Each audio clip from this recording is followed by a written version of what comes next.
And we're back with Josie Williams from the Greensboro Housing Coalition. She's taking your questions about rental assistance.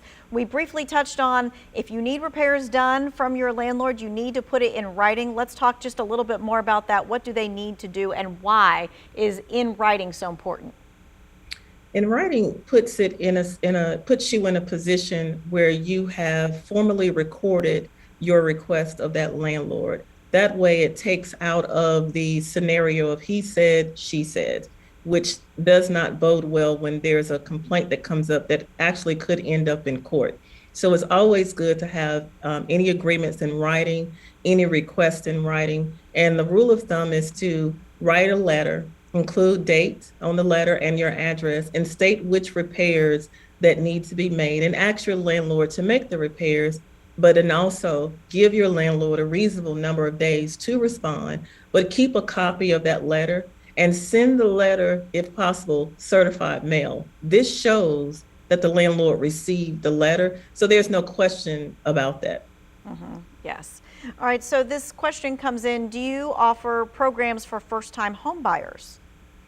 We actually are more on a preventive side. So if you're experiencing housing insecurity and you're at risk of foreclosure, that's our wheelhouse. However, one of our housing partners at the Housing Hub, Housing Consultant Group, they actually do offer first-time home buyer education, and they do walk you through the process of purchasing your first home. We partner very closely with them. Okay, and what is that organization's name again? It's called Housing Consultants Group. Housing Consultant Group. Okay.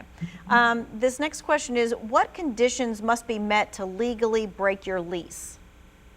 Now that's, I like to call it a catch-22. Leases are varied, meaning one lease at one area, in one complex or one development or one area may not be the same as someplace else. So when you're looking at how to legally break your lease, I would recommend highly you speak to a legal professional before you embark upon something. I don't always like to promote legally breaking the lease, because in North Carolina, legally you have to maintain paying your rent regardless of the situation, unless you obtain an attorney and you win that in court, and then that's a whole different nuance to how to do that. So when you're trying to break the lease, you have to abide by the lease. So it's oftentimes in lease agreements, there are stipulations on how to get out of the lease. You just need to read that fine print, and we actually will walk with you, we actually will work with you on understanding the parameters of your lease. So at least talk to someone, like someone at the Housing Coalition or either a legal professional. Legal Aid of North Carolina might be able to help you out with that for free as well. All right, if the house I'm renting goes to auction for sale, can they evict our family? Unfortunately, yes. A private owner has the right to sell the property. Now, what he has to do is follow some guidelines. So he has to give adequate notice of that, and has to give adequate notice of your time frame to vacate the property. And oftentimes that is at minimum 30 days, but I have seen it go up to 90 days. The key is adequate notice. No one can just come in on a Monday and say, I'm evicting you on Tuesday, or you have to be out in 24 hours. There is a process that they must abide by, and that starts with adequate notification and time. All right, the Greensboro Housing Coalition is inviting folks to come and take part at a special event. Tell me about that. That's coming up on the 26th.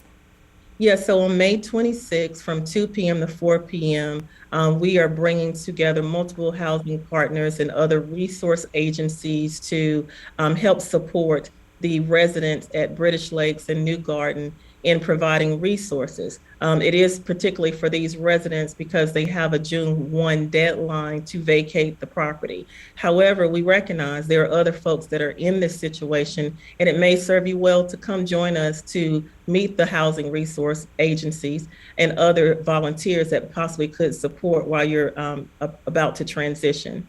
And we're talking about a group of seniors who are having to transition. And so you're inviting church groups and things of that nature to come who might be able to offer them some assistance, like even help move and things of that nature.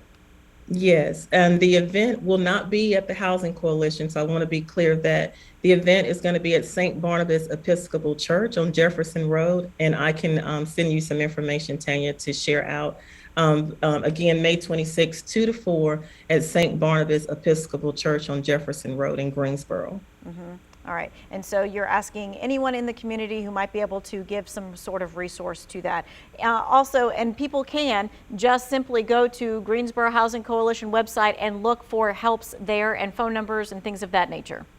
Yes. Okay, all right, we're going to leave you with that because we're going to put that in the Two Wants to Know section as well so that you can easily find the Greensboro Housing Coalition and their information.